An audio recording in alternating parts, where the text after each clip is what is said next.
Assalomu alaykum gul shoydalari, gul ishqibozlari. Bugun aglanema gulimizni bo'lib ekamiz hamda bittasini davolaymiz. Bu aglanema gulimizni videoda ko'rsatdim sizlarga. Bittasi Xitoy sort, bittasi golland sort deb. Mana shu golland sort ozgina ziyon yetib keldi mana shu yerlarga. Mana shularda barglari chirib keldi. Mana yerlarda hali ham mana bunaqa suv chiqib turibdi. Mana shunaqa bo'lib. Men bunga ugl sepdim, qop-qora qilib, lekin baribir mana shu yerda chirishi bor hozir. Mana bu barglari ham sarg'ayibdi. Shuning uchun qo'rqyapman, tagida ham chirish bormikin deb. Hozir buni ochib ko'ramiz. Chirish bor joylarini davolaymizda, keyin qaytadan ekib olamiz. Chunki nima deydi, arzon narsa emas. Agar kutib tursak, mabodo chirib ketib qolsa, keyin afsus qilib yurmaslik uchun ochamiz. Chunki gul bekorga bargini sarg'aytirmaydi. Endi baribir tagidagi bir ikkita bargini sarg'aytirishi tabiiy, lekin bu tagidan bir yo'la hamma bargini sarg'aytib kelyapti. Agar ziyon yetmagan bo'lsa, mana shu barglarni olib tashlab, tepa qismini qaytadan xuddi mana shu o'zini tuvagiga ekamiz. Demak, qo'limni qoraligiga e'tibor bermaysiz. Men bugun kuni bilan gullar bilan ishladim, bo'lib ekdim. Faqat mana shu chirigani uchun sizlarga bir video qilib ko'rsatay. Agar sizlar aglanmalaringiz ham olganlaringizda yoki uyda mabodo shunaqa chirish bo'lib qolsa, nima qilish kerak? Mana ugl sepsam ham baribir suv chiqyapti-da. Agar mana shunaqa suv chiqib, ho'l bo'lish to'xtamasa, chirib ketadi-da bu. Shuning uchun hozir buni ochamiz endi. Ochib ko'ramiz, qani. Ichida nima gap, nima so'z, tozalaymiz. O'zi golland aglanemalar unaqa chirib ketadigan nima emas, faqat menga kelayotganda qandaydir balki yo'lda bo'lgandir, bitta bargida chirish paydo bo'lib qolgan ekanda, gribok. Endi o'sha qolgan barglariga ham sekin o'tgan. Shuning uchun o'zi baribir tuvagini almashtiraman dedim, chunki men har doim gul olganimda qaytadan o'zimni tuprog'imga ekaman. O'zimni tuprog'im emas, endi o'zim tayyorlagan tuproq, nima deydi, universal tuproq olib kelib, unga perlit, vermikulit, sialit, har xil minerallar, drevesniy ugl aralashtirib ekib olaman. Mana gollandni tomiri mana shunaqa. Endi hozir Xitoyda ham tomiri zo'r kelyapti. Xitoylarda ham tomiri zo'r keladi, gollandda ham tomiri zo'r keladi. Mana bir golland gullarga qiziqdim, shuning uchun olgan edim. Saligina ziyon yetgan ekan. Mana golland, mana yerdan yana bitta detka chiqaryapti. Mana bu yerda yana bitta detkasi bor. Golland shunisi zo'r, golland aglanemalar ayniqsa juda tez detka beradi. Tez detka beradi. Xitoylar unchalik tez detka bermaydi deyishadi, lekin golland tez detka beradi. Mana shunday qilib hozir tag qismigacha ochib ko'rishimiz kerak. Tuprog'imni to'kib olaymi?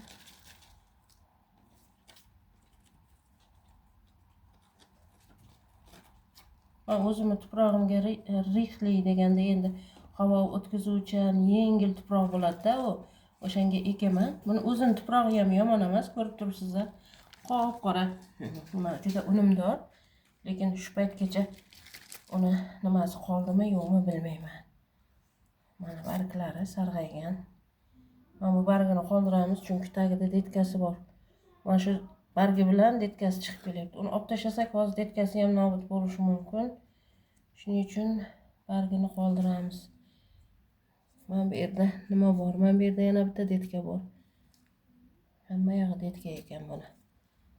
Demak, mana buni ichida nima bor? Buni olamiz, mana qarang. Mana yana detka.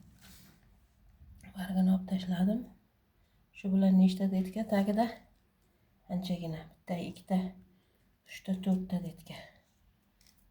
To'rtta detkasi bor ekan. Demak, hammasi chiqsa juda ham chiroyli narsa bo'lib qoladi. Mana bu yerda bir ikkita emas, ancha bir 3 ta bargini chirigan ekan. O'sha 3 ta chirigan bargini olib tashlab, xafa bo'lib o'tirdim. Xunuk bo'lib qoladi endi gulim deb. Yo'q, xafa bo'lishim kerak emas ekan. Mana juda ham chiroyli tagida detkalari bor ekan. Mana shunaqa mana shu yerlari juda chiriganda, o'sha yerlariga hozir qaytadan ugl sepamiz. Mana shu bargini ham olsammikan, ya ichida buni ham nimadir bormikan deb o'ylayapman. Lekin bu bargini olmay qo'ya qolay. Chunki bargni tagidan detka chiqib keladi-da, o'sha detkasi barq tagida ushlanib turadi. Endi nima qilamiz?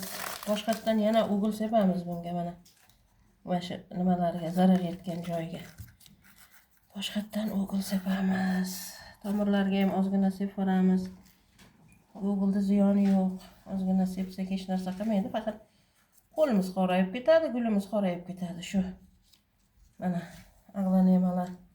Gallant aglanema qanaqa xursand qildi bizda. Ichida hali o'zi kichkina, lekin 4 ta detkasi bor ekan. O'zimizda yaxshi tuproqqa eksak, keyin shu bilan balki 1 oy, balki 2 oy ichida xursand qilib bizda yana detkalarni beradi. Hozir buni idishiga solamanda qo'yib turaman. Bir qancha desam 20-30 minut bu gulimizda bo'lib ichlarini ochganimizcha turib tursin, keyin ekamiz. Sal qotsin, nimalari o'g'il sepgan joyimiz qotsin, keyin ekib olamiz. Demak, bo'lamiz Xitoy. Kecha safar hamma shu gulimni gallant deb adashibdi, lekin bu gallant emas, bu Xitoy. Nima? Aglanema. Lekin rosa ham chiroyli. Men bu aglanemani ismini topa olmadim. Hatto mana shu aglanemani ismini topa olmadim. Agar kim bilsa, mana shuni ism familiyasini kim bilsa, fikrlarda yozingizlar, bu shunaqa aglanema, ismi shu deb yozingizlar. Chunki men buni rosa internetdan ham izlab ko'rdim. Lekin xuddi shunaqa, shunga o'xshash aglanemalar chiqdi-yu, orange nimadir degan, lekin aynan u ham bunga o'xshamas ekan.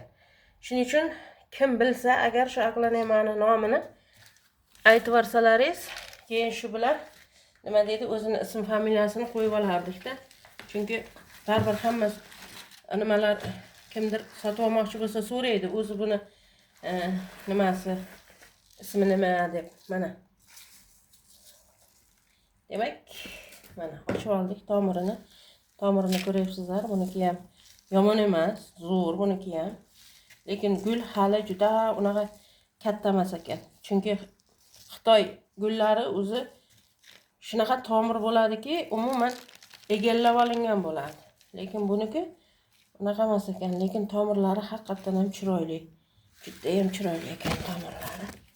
Hozir buni bo'lib alohida idishlarga ekaman men. Bo'lib ekishni bir ko'rsatib yuboray deb video qildim. O'zi bugun hamma gullarimni bo'lib ekdim, juda ham ko'p gullarimni.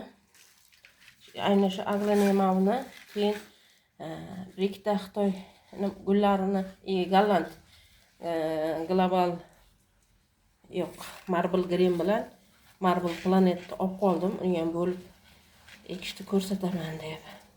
Aglanemalar haqida juda ham ko'p videolar qilingan.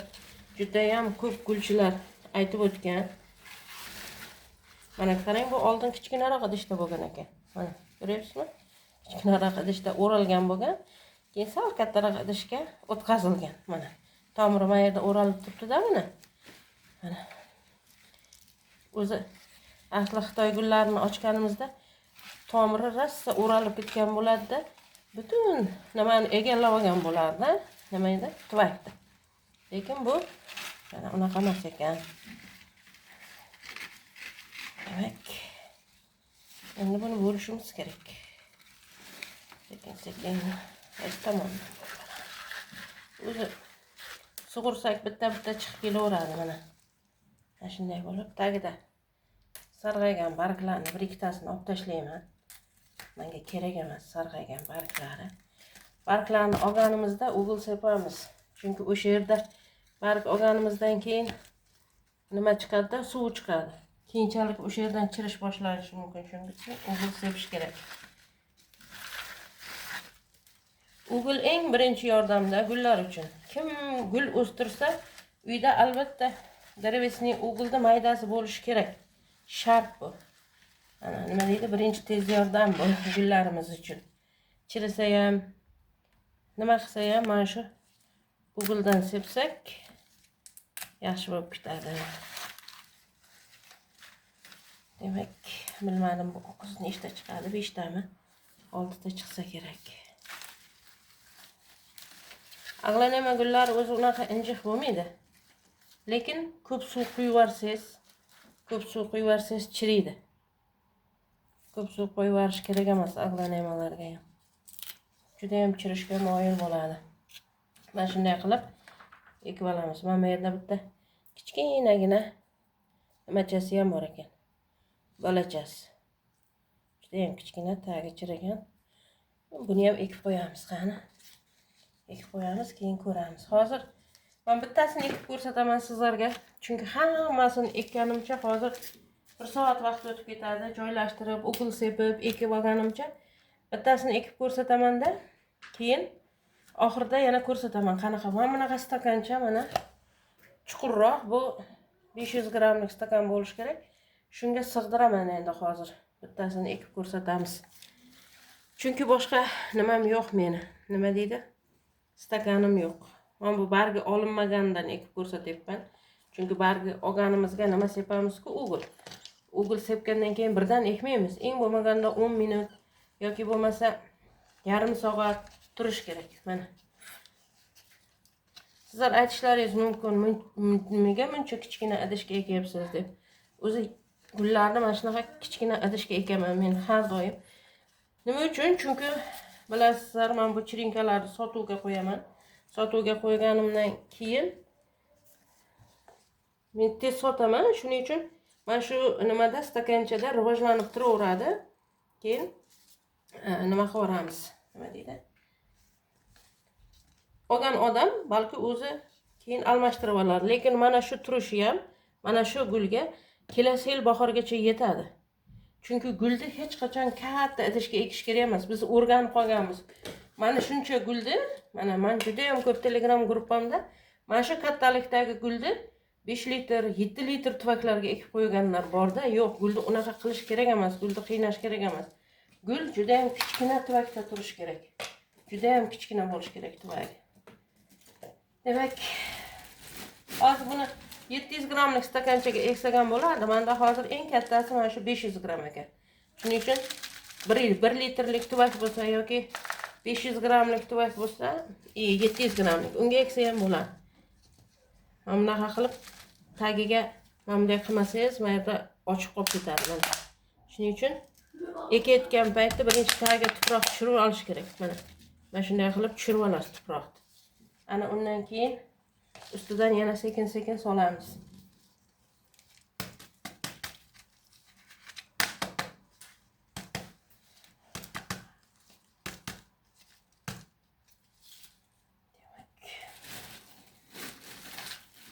Men har doim gul ekayotganda tuproq tarkibini aytganman sizlarga. Universal tuproq, perlit, vermikulit, drevesniy o'g'il va hokazo. Juda ham ko'p minerallar bor buni ichida. Mana shunday qilib sekin-sekin ekib olaveramiz. Bu agronema hali ham unchalik katta emas ekan. Men videoda ko'rsatmadim, narigi qizili. Qizilini ismini topdim, menimcha Big Apple deyiladi ekan. Shunday deb bildim men. O'shani ekdim. U juda ham katta ekan, bundan ham katta ekan. Juda ham uzun ekan u. Ekib zo'rg'a nimalarga qistirib qo'ydim keyin. Nima deydi? Tirgovchilar tirab nima qilib qo'ydim. Nima deydi? Shoh nimalar qilib, men bu yerlarda bog'lab qo'ydim. Bo'lmasa turmadi u. Mana shunday qilib hammasini ekib olamiz. Chuqurroq eksam ham bo'lardi. Men sizlarda agar iloj bo'lsa, men bu yerlargacha eksalaringiz ham bo'ladi, lekin ko'rdilaringiz, men stakanimga o'zi zo'rg'a sig'di. Shuning uchun mana shu shaklda ekib oldim. Endi gulini olib tashlayman. Guli umuman bizga nima desam, zararli narsa bu. Gulga kuch ketib qoladi, o'smaydi. Shuning uchun gulini olib tashlash kerak. Aglanemani gulini o'zim men har doim olib tashlayman. Mana shunday qilib, men hozir endi hammasini o'zim ekib olay. Keyin yana sizlarga ko'rsataman. Demak, mana ancha o'g'il sepgan joylarimiz qurib oldi. Mana suvlar chiqishi to'xtadi. Endi buni qaytadan ekib olamiz. O'zini tuvagiga ekaman, chunki o'zini tuvagi o'ziga mos. Mana shunday qilib o'tkazib oldim. Endi o'zim tayyorlagan guruchdan olib solamiz.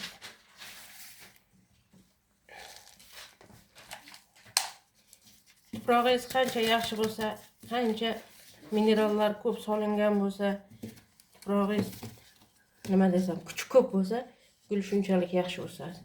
Shuning uchun qancha pulga gul olamizda tuprog'iga e'tibor bermaymiz. Tuprog'iga e'tibor berish kerak gulda.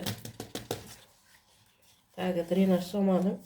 Chunki o'zi tuproqda o'zi juda ham nima desam, rexli, suv o'tkazuvchan.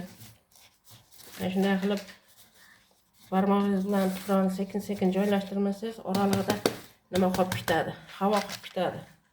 Har doim menimcha hamma gul ekadiganlar bitta mana emas, hammani esdan chiqadigan narsasi mana shu asmakot bo'ladi. Tuproqda yarim qilib solganda, mana tomiriga yetganda asmakot solish kerak o'zi. Lekin esdan chiqib ketadi. Keyin ustidan solamiz. Ustidan solsa ham yaxshi, tuproqni ustidan solib qo'ysangiz ham. Lekin baribir tomirini oldidan solib qo'ysangiz, nima deydi? Suv quyganingizda asmakot erib joyiga boradi-da. Shuning uchun esdan chiqarmaslik kerak. Meni o'zim ham juda ham ko'p esimdan chiqarib qo'yaman asmakotni. Juda ko'plar so'rashadi, asmakot nima? Asmakot bu universal ozuqa. Ichida fosfor, kaliy, kalsiy, sulfat, magniy, hamma gulga kerakli vitamin bor mana shu asmakotning ichida. Demak, shuning uchun ayniqsa qish oylarida juda ham ko'pchilik nima bo'ladi? Uyi sovuq bo'ladi. Tuprog'idan ozuqa bera olmaydi. Tuproqdan ozuqa bersa, gulda tuproqdan namligi oshib ketib, gul sovqotadi, chiriydi. Shuning uchun asmakot solib qo'ysa, o'sha ozuqa bermasa ham bo'ladi. Mana. Hozir qish, hamma yoq qor, lekin gullarni bo'lib ekayotibman. Mana. Lekin ko'pchilik savol beryapti, nega bizga hozir gullarni bo'lib ekmang, boshqa tuvakka ko'chirmang deysiz-da, o'zingiz ko'chiraverasiz deyshadi gruppada. Chunki meni uyim issiq. Uyda harorati kecha-yu kunduz 25-30 gradus. 20 gradus juda bo'lganda tushmaydi. Kecha-yu kunduz bir xil haroratda. Ko'p qavatli uy bo'lgani uchun endi men ham hovlida yashaganman. Hovlida lekin unaqa bir xil harorat saqlash qiyin. Shuning uchun agar gulni bo'lib eksangiz yoki boshqa tuvakka ko'chirsiz, gul tuprog'i muzlab qolsa, sovib qolsa yoki tomiri sovuq yesa, darrov chiriydi. Shuning uchun bo'lib ekmang yoki ko'chirmang, bahorda ko'chirasiz desa, o'zingiz ekibsiz-ku deyishadi-da. Lekin meni uyimning sharoiti boshqacha. Agar uyingizning sharoiti shunday bo'ladigan bo'lsa, bemalol bo'lib ekib parvarish qilaversangiz bo'ladi. Demak, mana shu gulimni ekib oldim. O'zimni eng yaxshi ko'rgan gulim. Mana aglanemalar, mana bu ham juda ham chiroyli. Natijasini ko'rsataman qani. Necha kunda detga berdi, qanday detga berdi, chirishi to'xtadimi, yo'qmi? Yana bir sizlarga keyinchalik ko'rsatib o'tib ketaman. Mana shu gullarim bugun bo'lib ekib olmoqchi bo'lgan gullarim mana shu edi. Kim gul parvarishiga qiynalsa, ba'zilar so'rayapti, qanaqa gullar sotuvda bor gullar ham Telegram gruppamda bor. Nima savollaringiz bo'lsa, qiziqtirsa, o'sha Telegram gruppamga ulanib olingizlar. Pastda fikrlarda havolasini qoldiraman. O'sha havola orqali qo'shilib olishlaringiz mumkin. Rahmat.